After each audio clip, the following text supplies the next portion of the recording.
the Capitol, where members of World War II's Ghost Army will receive one of the nation's highest honors today. The secret Ghost Army of World War II specialized in the art of deception, with members being recruited from movie sets and art schools and advertising agencies. Together, they put on a theatrical show of force using giant speakers, building fake planes, rubber tanks, even inflatable soldiers, tricking the Nazis about where U.S. troops were and the size of U.S. forces. Over their 20 missions, they became known as the traveling roadshow of deception, but their impact was very real. The Ghost Army is believed to have saved at least 30,000 American lives in Europe. 3 surviving members of the Ghost Army will be in attendance in Washington, D.C. today for this ceremony. John Chrisman, Seymour Nussbaum, and Bernie Bluestein. Today's ceremony is the culmination of nearly a decade of lobbying by family members and volunteers at the Ghost Army Legacy Project.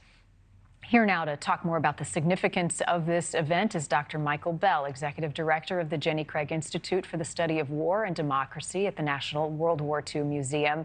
He joins us now from New Orleans. Thank you so much. It's really fascinating, the work that they did, that the Ghost Army did, that was very real and significant. Talk to us about some of those tactics then and how successful they were.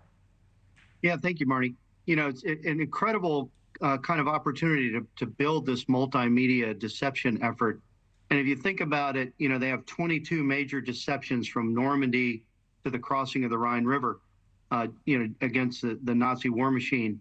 And it could be, you know, companies of tanks to deceive the Germans where the crossing of the Rhine River would be.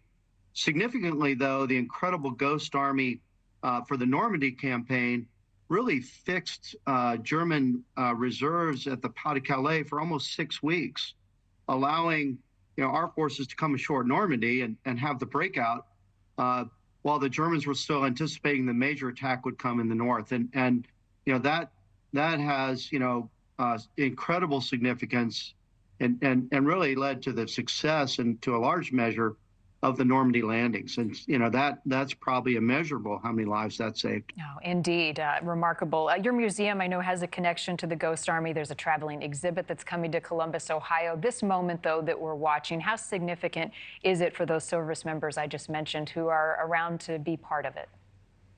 Yeah, it's years of effort. This had been a highly classified program. And it really didn't come out, one newspaper article and then a Smithsonian article, 40 years after the war, 45. And so, how do you break down those barriers? There's seven of the veterans still alive today.